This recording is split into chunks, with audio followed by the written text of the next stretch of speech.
Hi there, Jessica here from Be Well Coaching, bringing you your weekly Tuesday tips.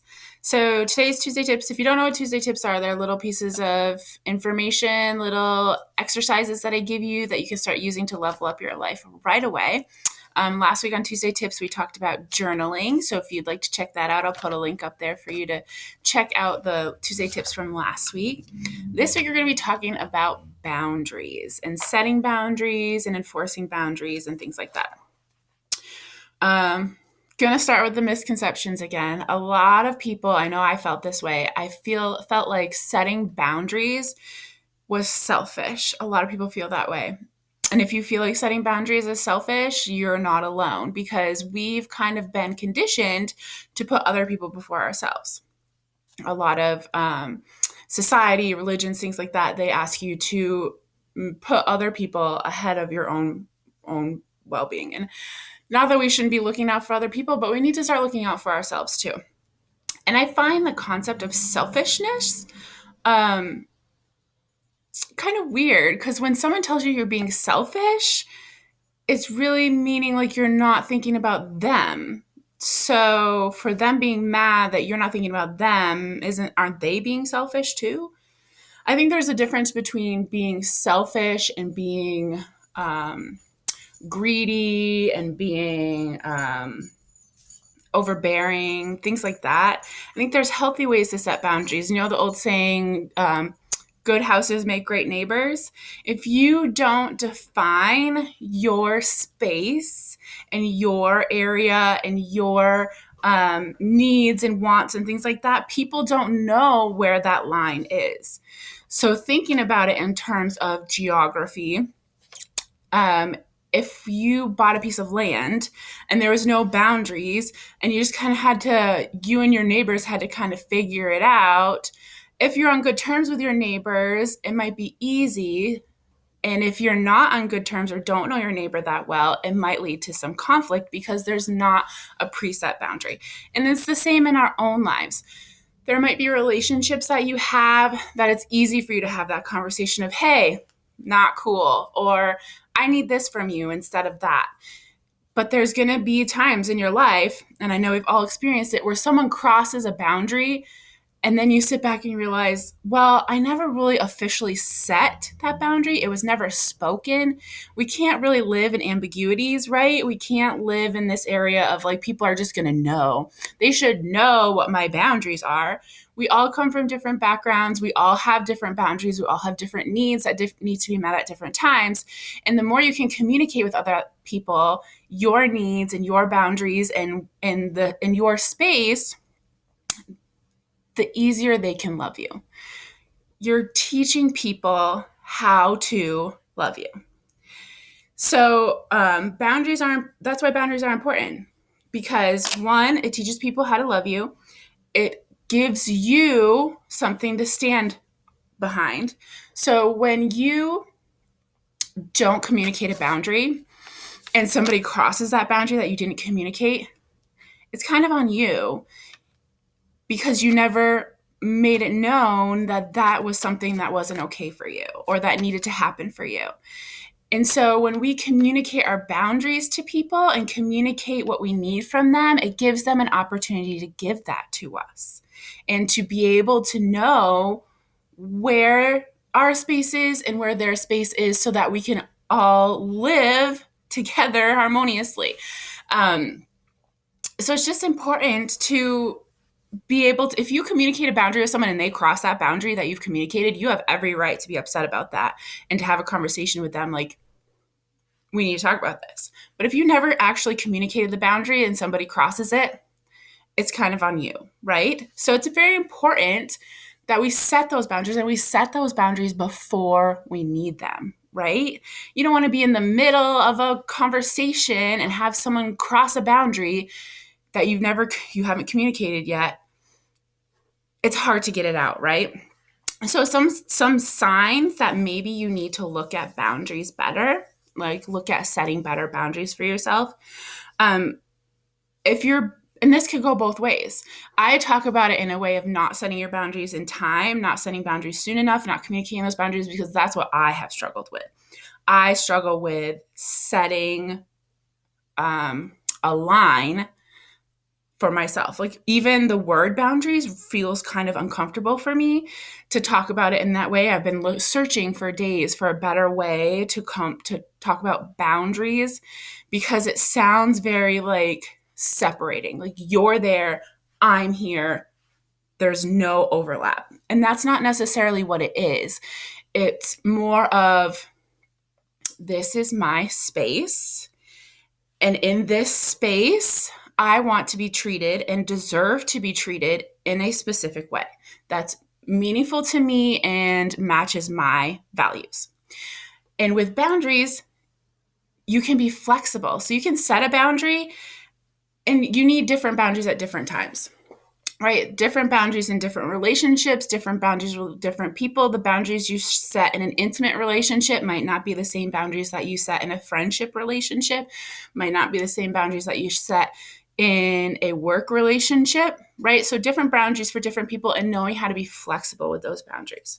So some people are too rigid with their boundaries. They are excellent at setting boundaries, and their walls are 20 feet tall, right? They're more of a I'm trying to keep people out type of boundary. And so when you have boundaries that are too rigid, you tend to keep people at a distance. You feel detached. You have a hard time creating close relationships because you do seem more guarded, right? And on the flip side, if you're like I used to be and still am working through, you're too loose with your boundaries. So you get too involved in other people's problems because you don't have that defined line between them and you. It's difficult to say no to others because you haven't officially set your boundaries. It's like back to the idea of not knowing where your land boundary is. If you haven't set a land boundary and someone and your neighbor has all of a sudden planted their garden half on your lawn, that's going to be a more difficult conversation about them being on your lawn than if you had had the conversation to begin with. This is my boundary. This is where my area is, and that's your area. If we want to overlap, we can have that conversation, but the lines are drawn. So it's a starting point, right? Other signs that you're too loose is you overshare personal information and you seek to please for fear of rejection. A lot of people fall into this people pleaser because if you don't have a defined boundary, then you assume other people don't either. And so you want to please people because people cross your boundaries all the time because you've never communicated them. You don't really know what they are, and you don't understand that they've crossed a boundary until it's too late and you have an emotional reaction to it, right? So you are anticipating everyone's going to anticipate your needs and your boundaries. So you try to do that to other people, right? And it gets tiring. It gets emotionally tiring when you don't have good boundaries set around different areas of your life. It leads to a lot of emotional turmoil because either you're not going to be able to form close relationships with people because you don't have separate space, or you're too separated, things like that. So boundaries are just really important, and I'm really starting to learn that. I've learned this new perspective of it's not about keeping other people out. It's about teaching people how you want to interact in the world and what you need in the world so that they can then feel comfortable communicating those needs with you also. And it just creates a better relationship. And boundaries we're not just talking emotional boundaries. We're not just talking physical boundaries. You need to set boundaries around your personal space. You need to set boundaries around your sexuality. You need to set boundaries around your emotions and your thoughts. You need to set boundaries around your possessions, like what is acceptable with your possessions. Set boundaries around your time and energy. Who is allowed to access your time and energy? How much are you giving out to other people? And you also want to set boundaries around your culture, religion, and ethics. So these are all areas in your life where it's important that you get clear on what you want and what you need in those areas so that if someone is pushing on that boundary, you can stand firm and say, this isn't what I need right now. I need something different. And you're not giving people full-time access to the person that you are, right? So boundaries can improve your relationship. They improve your self-esteem. When you start standing up for yourself and saying, this is me, this is my space, this is what's acceptable in my space, it gives you that empowerment of like, I'm in control. I'm in control of myself. I'm in control of my body. I'm in control of my relationships, right? And they also allow us to conserve emotional energy because you're not going to that point where someone's crossed a boundary that you never really set, that you didn't really understand you even had. And then all of a sudden you're all upset, you're emotionally upset, you're feeling like people don't respect you, they don't value you, they don't see you. These are all feelings that come up when boundaries that aren't understood get crossed. And also boundaries give you space to grow and be vulnerable. So when you're setting boundaries, it's good to set them so it gives you space. So this is my space. This is my emotional space. This is my energy. This is my physical space, my time, my presence. It's in my control, and I can control who I give it to, how much I give out. I'm not constantly feeling like I'm emptying my bucket to other people because I'm kind of in control of my own bucket, right? I can decide when I need to put things into my own bucket and kind of keep people away, or when I want other people to come in and help me fill my buckets. So boundaries are just super important. And so let's talk a little bit about how to set boundaries. Boundary setting is very difficult, okay? It's simple. Their steps are simple. I have like 3 little steps here to setting boundaries, but enforcing them and enacting them is kind of difficult. So the first thing you need to do is you need to be aware of your own boundaries. You need to know your needs. So my challenge for you guys is to get out your journals. We talked about journaling last week. Get out your journal, and I want you to write a section about personal space. What are your personal space boundaries? What are your sexual boundaries? What is acceptable touch and unacceptable touch to you? This is very important to know. Emotional boundaries. Okay, what sort of emotional boundaries do you need to put up? What people in your life kind of drain your emotions and play off your emotions? What are your boundaries around your possessions? What are your boundaries around your time and energy? And what are your boundaries around culture, religion, and ethics? Maybe start out listing some areas where you're struggling, areas where you're having a hard time setting boundaries in those areas, or you're feeling like people aren't respecting you in those areas. Start there and start making a list of what those boundaries would look like. So for example, maybe you want to set some boundaries for time and energy with work. So maybe your boundary is, I will not answer emails after 10 p.m. That's my boundary. And that's an easily communicatable boundary because you can communicate to the people that you work with. 10 o'clock is my cutoff time. If you email me after 10, I'll get back to you the next morning. You can even put it in your email. You could put an automatic email. Someone emails you after 10 o'clock, they get an automatic response. Thank you for your email. I will get back to you in the morning. So these are the type of boundaries I'm talking about, right? Time and energy. Let's do another example as far as time and energy is a big one for me. So I have lots of examples with that. So example, energy. I used to let other people's energy kind of take over me. And I learned that the thing that I adopted one year when I was having an exceptionally hard time with this was not my circus, not my monkeys. So if something was taking my energy, I was worried about something that was out of my control. My boundary was, if it's not my circus and it's not my monkeys, it's not mine to worry about. And that was my boundary that I drew. And it was super helpful.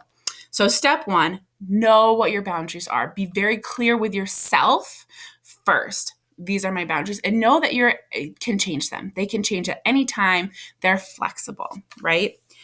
Use your values as a guide when you're going through this. What do you value most? What do you want to have more of in your life? So set boundaries that let things in that you really want and kind of separate you from the things that are draining you.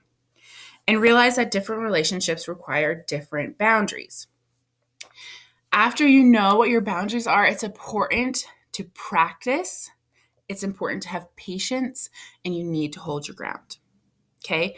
Once you have figured out your boundaries, you need to start communicating them to other people, because it doesn't help for you to just write them in your journal and put the journal aside. You need to communicate those boundaries with the people that you love, and start with people that are safe, that you feel safe with, and that you are like, start with your friends, start with your family, start with people you trust, having those conversations.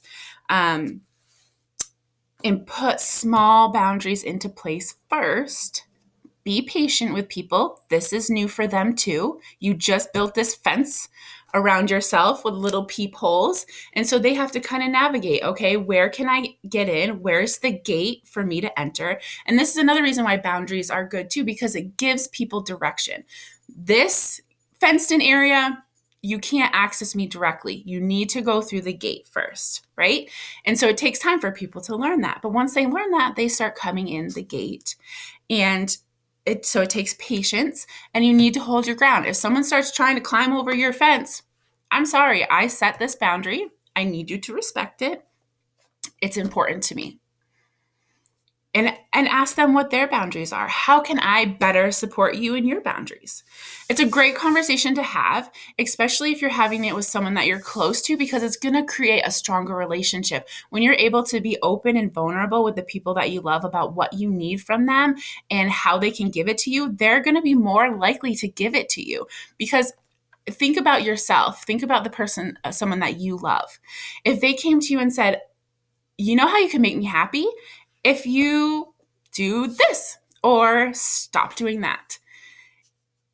Yes, some of the conversations are going to be hard, but some of them aren't going to be that hard. Sometimes you'll be surprised when you say to someone, maybe you're setting a possession boundary. Like, hey, I really hate it when you just take my car and just drive it and don't put gas in it. It's really frustrating to me, because then the next morning when I go to get in it, I have to get gas. And so could you please, when you borrow my car, either make sure it still has gas in it, or let me know the night before so that I can put gas in it before I get up in the morning.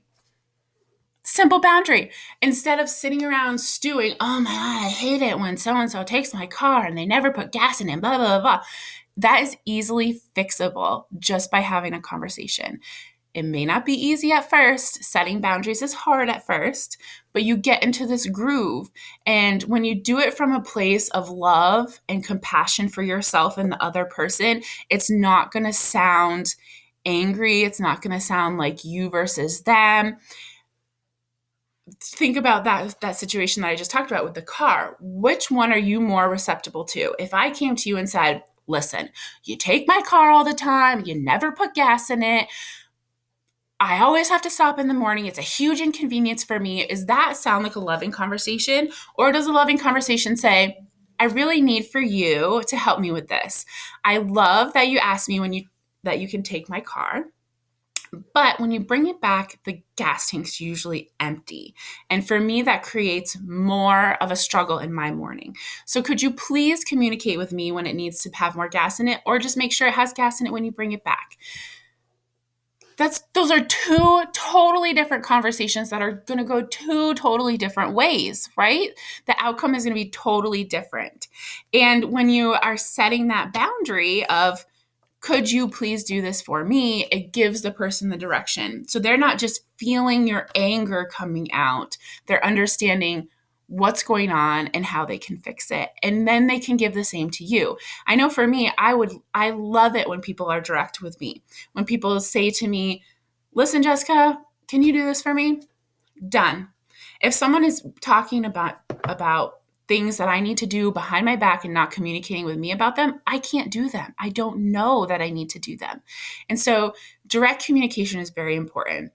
So the better you can get at direct communication, the easier your life is going to be. And just understanding that if you come at conversations with a place of compassion and understanding and knowing that we're all human, we're all going through crazy upset times in our lives, we're all learning as we go, and you assume innocence, never assume someone did something just to hurt you. I have begun to assume if someone does something that I'm uncomfortable with, did I set a boundary? Did I communicate with them that that's not okay? Do I need to communicate with them that that's not okay? How can I help to make the situation better? Right? And that's not being selfish at all. That's wanting to take care of myself. That's self love. That's what self love looks like. So, your homework is to go through in your journal and make your list of boundaries in the different areas of your life, which are personal space, sexuality, emotions and thoughts, possessions, time and energy, and your culture, religion, and ethics, and start putting them into action. Start with the little ones. Start communicating what you need from other people and how they can give it to you. So I hope this video was helpful for you. I know this was a little bit longer Tuesday tips, but boundaries is something I've really, really been working on and has really kind of made big impacts in my life. So I hope this was helpful for you too. Please like and share this video, and I will see you next week for more Tuesday tips. Bye.